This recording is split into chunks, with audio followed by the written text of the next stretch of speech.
Now we'll be looking at some of the issues that can lead to divorce. How can one avoid divorce? And let's say divorce has happened. You're not able to avoid that. It will affect you as a divorcee. It will affect the kids and maybe other people in your lives. And that is what we'll be looking in studio. And if you missed the introduction of Stephanie, I'll just allow her to briefly introduce herself again before we get into the conversation. Stephanie. Thank you, Sharon. Like I said, my name is Stephanie Chege. And I work for an organization called Green and Gold as a consultant in training. And I'm a mother, but I'm also a friend. I'm a Kenyan and all those other things that come with it. Amazing. And Stephanie, we'll just jump into this conversation. I would ask you, what are some of the things that can lead to divorce? So first and foremost, Sharon, I remember many years ago when I was about to get married, I went to a marital counseling class. And I remember that first day of the class, the facilitator said this statement. He said, marriage is the institution that those who are in want to get out, and those who are out want to get in. Mm-hmm. So that was his first statement. His second statement was that love is blind and marriage is the eye opener. Okay. So of course, those many years ago, I thought, okay, what are they talking about? Of course, I was so in love, and when people are in love, they hardly take advice. They also don't hear so many things that are said. You get to understand the meaning later. Mm-hmm. And so that's the first statement I wanted to make. And I want to say it's now, in hindsight, it's true. Love is actually blind. Love is blind. Oh. But also the first statement that marriage is that institution that those who are in want to get out and those who are out want to get in. Why would you say that is true? Because of the human nature. We always want what we don't have, and we don't value what we have. And remember what we keep saying, the grass on the other side is always greener. So I guess that's why. But having said that, I want to open this conversation by something that I took on this year. Mm-hmm. For me, it was a challenge. It was something new I had never done before. And that is professional dancing and salsa, for that matter. Oh, you can dance salsa? I think salsa. At this point I can say, yes, I can dance salsa. But salsa has taught me so many things. First of all, it's just one of those things that I had never done before.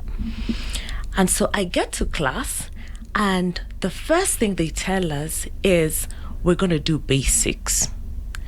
And Sharon, who likes basics? Nobody. All of us go with this thing, of course, and we're living in a world where we have internet, so Google is our friend. Mm-hmm. So before you even go into anything, you've Googled and you know how hard or easy, and you have already perceived that you can or you cannot.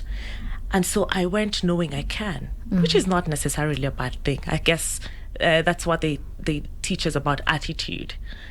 So I went with this attitude of I can. Which is a good attitude. Yes, which is an excellent attitude.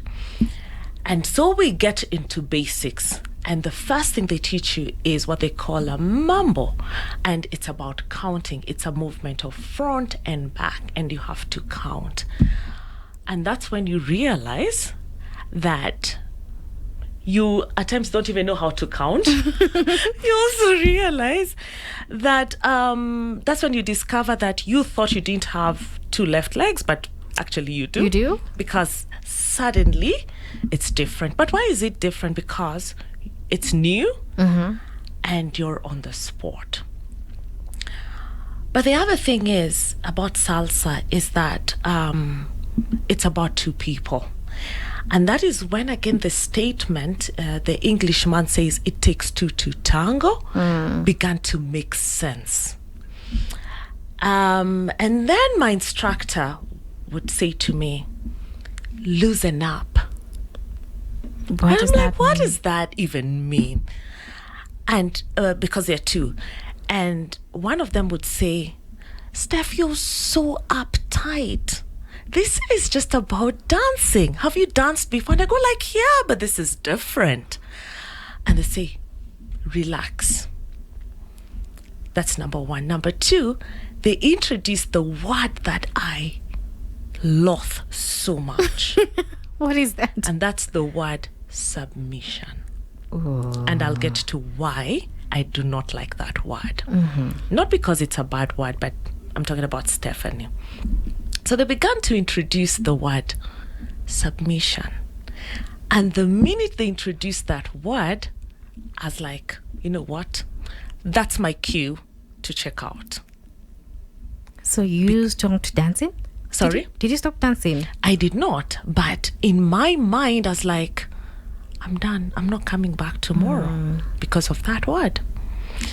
But they were so nice. They went ahead to break it down and say, what we mean by submission is trust me as your lead.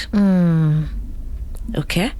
And just follow the lead. Does it apply to both partners? And it applies to both partners. But what happens is in salsa, you have a partner who is the, well, it could be a lady or a guy, but for this matter, I'll use a guy.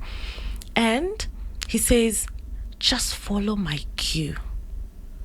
And the more he said that, and every time I went to class and he said that, I began to, number one, remember where it started? Loosen up. Number two, I started to follow. Because he broke it down to, all that I'm asking you to do is follow. Follow the instruction. When I tell you 2 steps, take 2 steps. And then the third thing he said is, don't look down. Look up. Look to me, because if you look to me, then you're able to not only hear what I'm saying, but you're also able to read the non-verbal. And so the more he did that, the better it became. The better it became. And then they introduced something else. They said, dancing is fun. And when they did that, that changed my whole perspective. And I began going to class thinking, happy place. We're going to have fun. Nice. That's amazing. And the other thing they introduced is, don't worry about making mistakes. All that I want you to be is yourself. Just be Yourself. Stephanie. And I guess what they were saying is, just bring your authentic self. Just be you. Because when you're you, then you're able to do things in your own print. So I don't have to be like the person dancing next to me, the person on my left, or the person on my right. All that I need to do is be me. And the next thing is, look, take instructions, trust the person, and just follow. And now in hindsight, I don't think there's a better description for me about marriage than that description. Wow. Hey, that is beautiful. Very beautiful. Yeah? Does it make you want to join a salsa class? Yes. I know, Yes. right? And so it's been that journey. And now when I think about it, when I think about marriage and what causes, what leads to divorce, it's those simple things. It's, can you trust me? Do you want to take on this journey with me?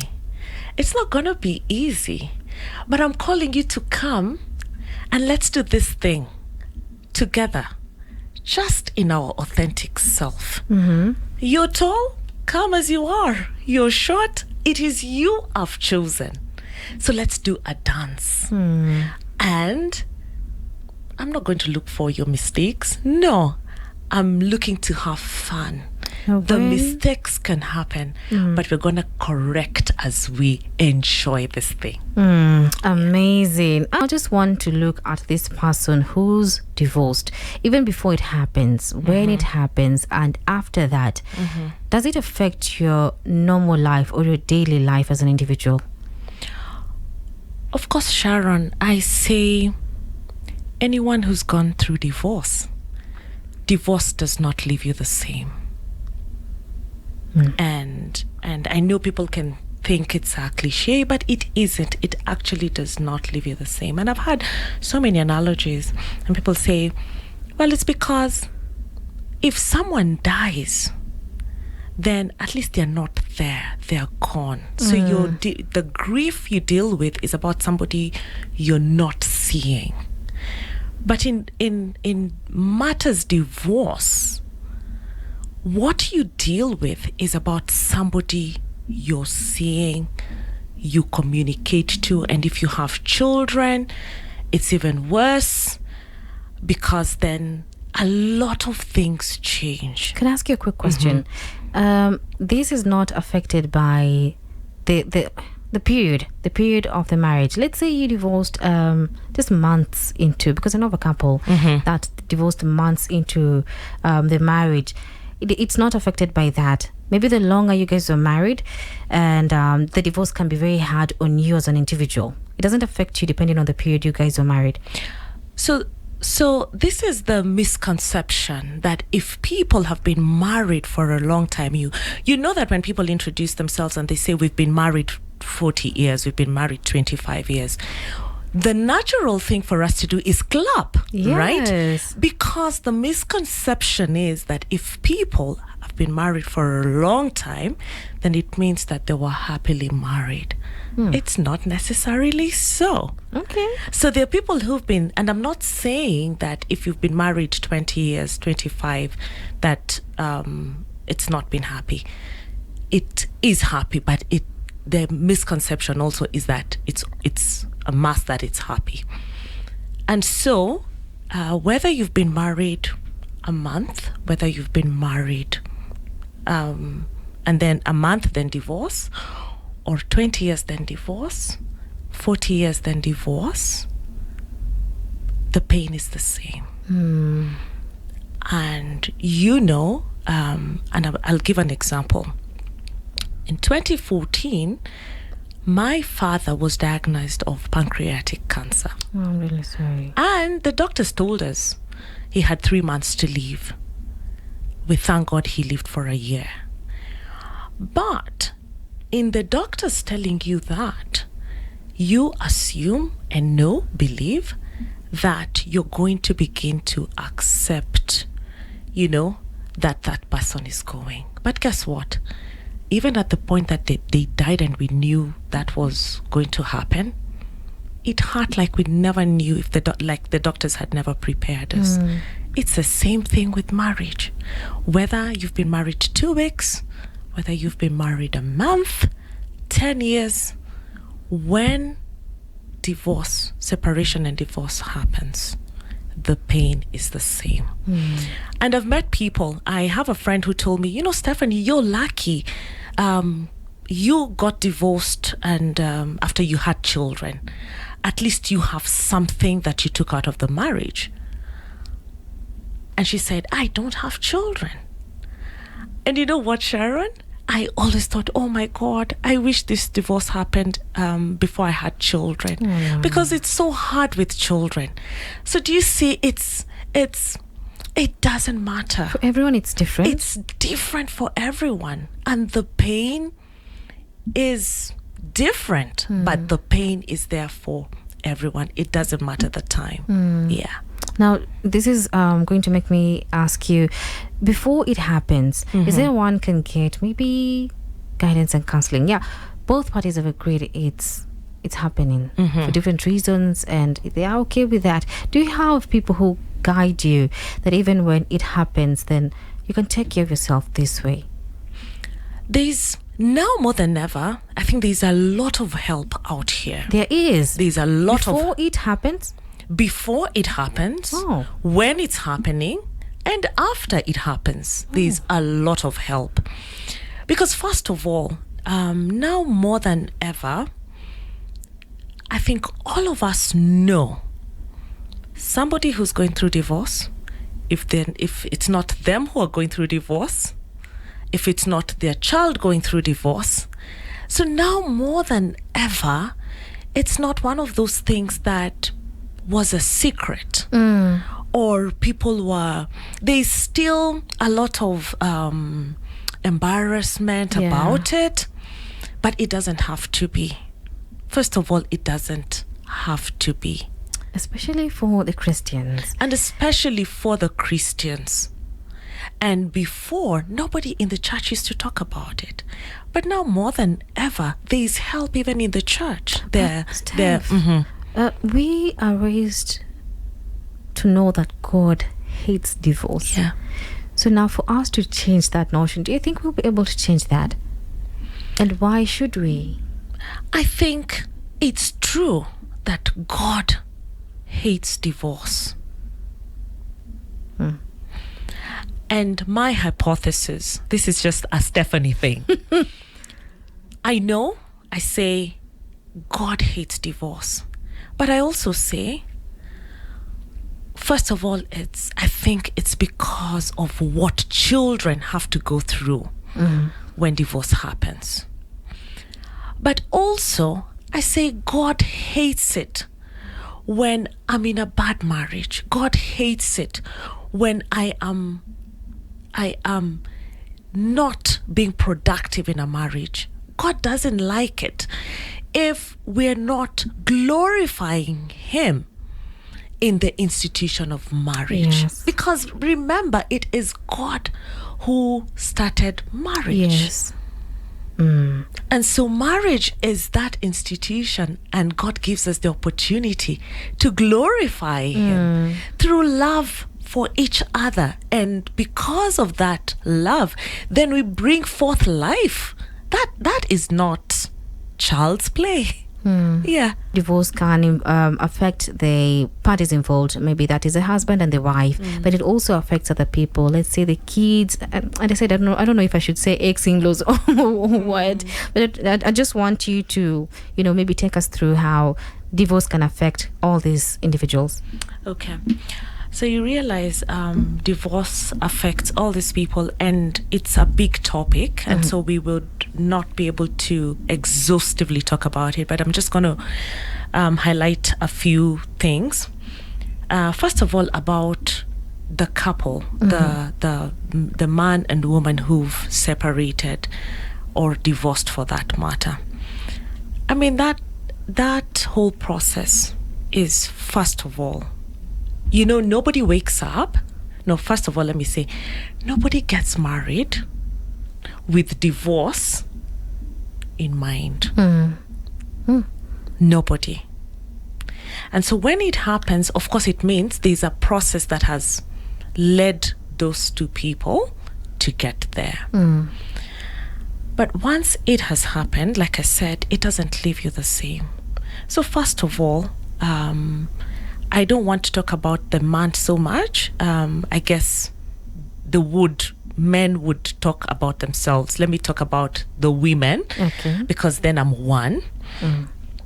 First of all, you realize there's a lot of stigma that comes with separation and divorce. And because marriage is a community thing, you bring families together, and those families pull their friends together. So it's a community thing. And what happens is, and so Stephanie had her friends, the person I was married to had his friends. So what happens? Naturally, you find my friends are likely to support me and be against him, and his friends are likely to support him and be against me. And so there's usually that thing of, she was right, you were wrong, or he was right and you were wrong, and that can go back and forth for a long time. And this is where I appeal to friends. When people are going through separation and divorce, let's be the voice of reason. Let's not fuel the fire. I like to say, Fire is fueled by oxygen. Cut the oxygen. Okay. Let's be the people who speak peace, who speak positive about the other person. Let's be the voice of reason. And maybe just let them make the decision by themselves. Allow them to make the decision by themselves. And whether it is you parents, brothers and sisters, friends, allow these people to be. Because again, you remember where we started about Salsa? Being authentic. Remember, those two have been together. They know why they got together. Yes. And so they are able to sort out their issues. Yeah. But the other thing is, so one becomes very lonely. You lose friends along the way. You as the divorcee. Yes, you lose friends along the way. Suddenly you're not even sure about yourself. So your confidence is so eroded. The other thing is, you keep wondering. There's this thing that keeps lingering in your mind. What happened? What did I do? And at times, there's no answer to that. I can tell you many years later, I don't have an answer to that. If you ask me, what did I do? I never got to speak about it with him. Because you see, it's many things. So you don't even know exactly what happened. And so there's blaming of self. There's also blaming of the other person. There's also feeling a sense of, this person wasted my life. I was married 5 years. I was married 10 years. I have invested, whether it's emotions, whether it's finances, whatever it is, there's a sense of investment that has gone in. So there is a sense of feeling, I invested, just like any business. If you have operated a business for so long, you have injected money, and then it fails. I mean, there's a sense of you have lost something. So it's the same. So you feel, I have lost. And then there's the sense of, what could I have done better? There's a sense of, maybe I'm not good enough. Maybe somebody else is good enough. There's a sense of, how did we get here? What didn't I see? There is this thing that people talk about. What were the red flags? They become pink when the relationship is juicy. Exactly. Yeah. And then there is something else that, as I don't know about men, but women feel, was I that damn? No. I thought I knew better. I thought I am better in decision making. How is it that I didn't see that? So a lot of blaming yourself, Then suddenly you were married, and then suddenly you're not. You were used to comparing notes. You were used to a certain way of decision making, and now you have to make decisions alone. If you have children, there's the tag of who keeps the children, and everybody, and mostly women, because of, again, I don't blame us, it's just a maternal thing. You feel, I am better with the children. But I also want to remind you, the other person is also a parent. Yes. They are father to those children or to that child. Okay? So there's a lot of that. And like I said, we cannot exhaust. We have such a short time, we cannot exhaust all those things. But let me talk about children. And before I even say what happens to children, maybe I'll just put it together. So one of the things that happen to children is, so I'll give an example of myself. Can you give us that example? And then we'll take a short break. Then we'll come back and just continue with the conversation, right? Okay. Yeah. I go ahead with the example? Yes, that's the example. Yeah. So I found that I would really, really discipline my children. And especially the firstborn, I would really, when they made a mistake, I would go all out and really, really use the rod on them and beat them until now I feel. But what I didn't realize is that I was stressed. And every little thing was a trigger. So do you see how poor children also suffer in this? In fact, at one point, when now I started going through healing, I had to sit with my child and say, do you remember that time that I would really be? And he goes like, yeah, you really used to beat us. Oh man, you would. And I say, I'm sorry. Nice. You apologized. Because they're human beings. So yeah, like I said about children, many times we imagine that they are not affected, but they are. And like I've mentioned, some of the things that I did and affected the children. But also, there are a few things I think I did right. Like speaking with these children about the situation and letting them realize that, you know what, changing the narrative and allowing them to realize, you know what, Daddy, that's your father, and that will never change. And guess what? You guys are so privileged to have 2 homes. And so you get to spend time with mommy, and then you also get to spend time with daddy. Did they have questions before you decided to talk to them? My younger one, yes. And the older one, yes, because he was at the age where he could understand what was going on. Maybe not fully understand, but of course he could tell he was part of this whole thing. So he knew what was going on. He knew that, oh, one time this was our home and suddenly we are living somewhere else. So yes, they have questions. And at times where I think we go wrong is when we don't tell them the truth. And I'm not saying bring out the truth bluntly and just, what I say is let it be age appropriate. Break it down to in a way that they would understand. And as you do that, and this I will say, please don't talk ill about the other person. Thank you. Because that person is their biological father and their biological father, and it's a fact and it will never change. Whether you guys are together or separated or divorced, that will never change. Do you think it's important for kids to also get counseling because they're adults? Many go for counseling. You said it before, during, and even after. Do the kids also go for counseling? Many people don't imagine that kids need to go for counseling, but kids need counseling. You can imagine if this whole process of separation and divorce is affecting adults who are able to, they have a mind of their own, they're part of the process. What more would be happening to the children? And then remember, they have to leave home and go to school. What stories do they talk about in school? When it's prize giving day, when it's parents' consultation, what do you imagine goes on through their minds?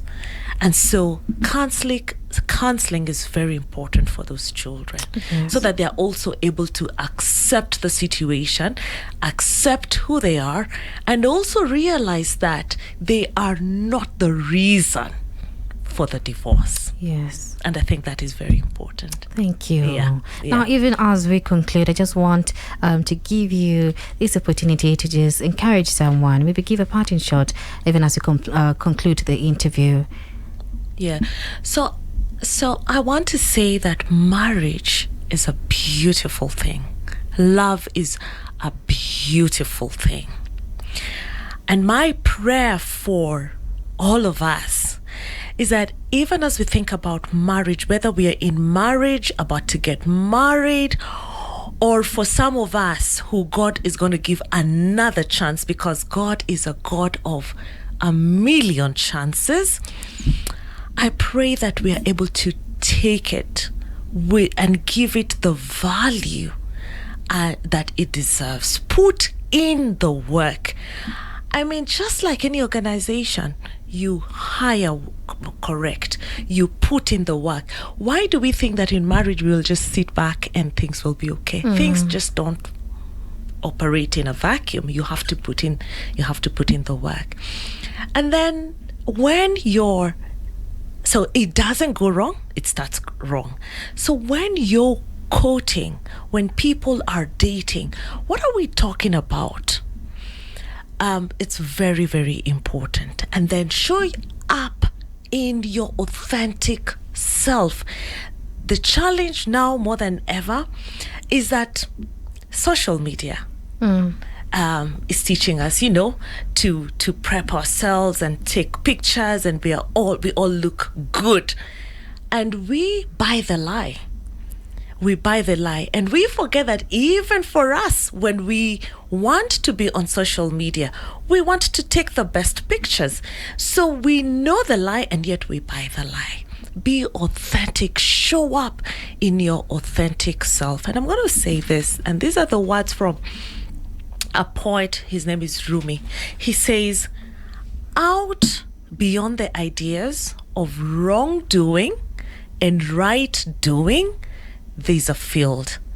I shall meet you there. And I pray that we create a field where we can meet each other there, in the wrong, in the right, and teach each other. Let's learn. Let's be open to learn. Let's be open to unlearn. Let's be open to challenges. But this is an invitation to the field. But there's a greater invitation. And this is what Jesus says. Come, just as you are. Yes. Are you separated? Come. Are you divorced? Come. Have you made mistakes? Come. Are you currently in bad relationships? Come. The danger is when we believe that we do not need God. Or when we make a mistake, because we are human beings, we will make mistakes. Do not run away from God.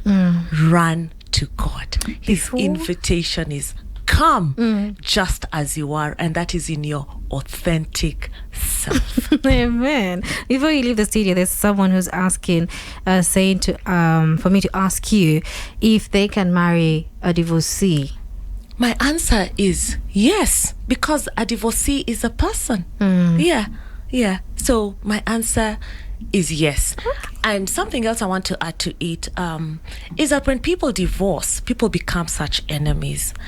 And somebody asked, I think we were having that discussion. Yes. Can people be friends even after they have divorced? 5 years ago, 10 years ago, my answer would have been a big no. But now I know better. I know that we can find healing. I know that it's a journey. I know that it's a process. And today I'm asking and calling people to just know that there is a redemption.